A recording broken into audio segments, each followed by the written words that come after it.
আমরা Argentina fan club ঝিনাইদহের উদ্যোগে আজকের এই শোভাযাত্রা আয়োজন করেছি।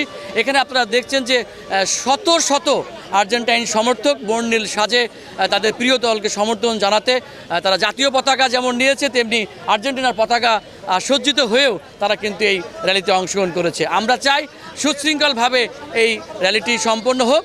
আমরা যেন কথা লড়ার মধ্যে সীমাবদ্ধ থাকি এবং প্রত্যেকটি দলের সমর্থকদের প্রতি সমান সম্মান এবং শ্রদ্ধা রয়েছে। তবে আমরা আশাবাদী 22 সালের মতোই আমাদের আর্জেন্টিনা 26 সালে বিজয়ী হবে ইনশাআল্লাহ। আসন্ন যে ফিফা 2026 ফুটবল বিশ্বকাপ, সেই বিশ্বকাপে আমরা ব্রাজিল দলকে স্বাগত জানানোর জন্যই মূলত আজকের এই আয়োজন। অন্যান্য জেলা কিন্তু তাদের সমর্থকরা দেখিয়েছে যে তারা ব্রাজিলের সমর্থক বিভিন্ন জেলায় আছে।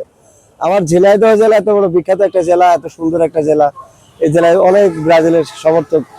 তা আমরাও দেখাতে চাই যে আমরা ব্রাজিলকে সমর্থন করছি। তো সেই জায়গা থেকে চিন্তা করে আমরা আজকে এই র্যালির আয়োজন করছি। এই উজিরাল স্কুল থেকে বের হবে র্যালি, পায়রা সেক্টর ঘুরে এখানে এসে শেষ করবো আমরা। আচ্ছা, মেনলি হচ্ছে যাদের বলার জায়গা আছে তাদেরকে যদি বলা হয় তোমরা ছোট, তো তারা কেন বলবে না, তাই না?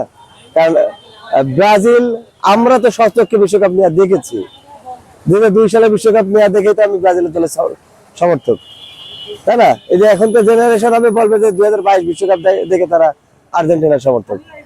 আমাদেরও তো এরকম জেনারেশন গেছে, তারাও একদম বুড়ো হবে।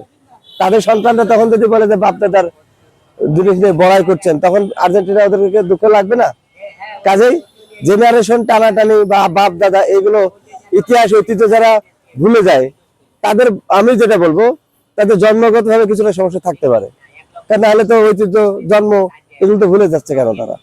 কারণ তাদের বাপদাদা ছিল বলে তাদের জন্ম হয়েছে। তাদের বাপদাদার আমলেও খেলা ছিল, তারা একদম বাপদাদা হবে। তখন যদি তাদের প্রজন্ম বলে যে বাপদাদার ট্রফি নিয়ে ভাব নিচ্ছেন, তখন তারা আর্জেন্টাইন, এরা তখন কেমন লাগবে এদের?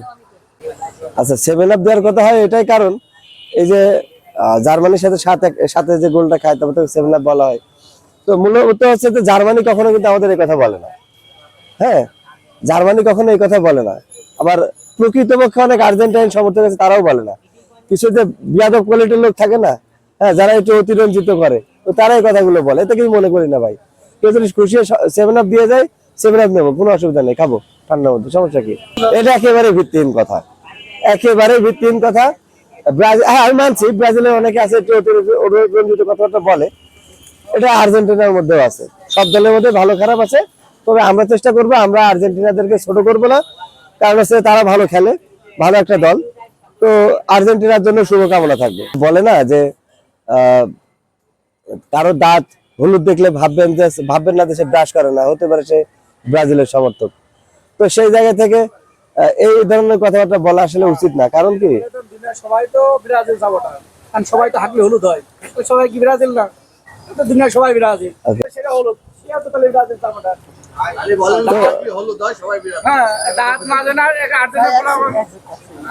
আচ্ছা, তো যেটা আমি বলছিলাম যে এই কথাগুলো খুবই অবান্তর।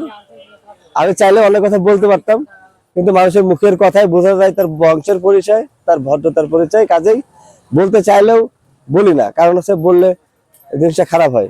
আর আমি আর্জেন্টিনাকে গালি দিলেও তো আমাকে গালি দিবে, দরকার কি?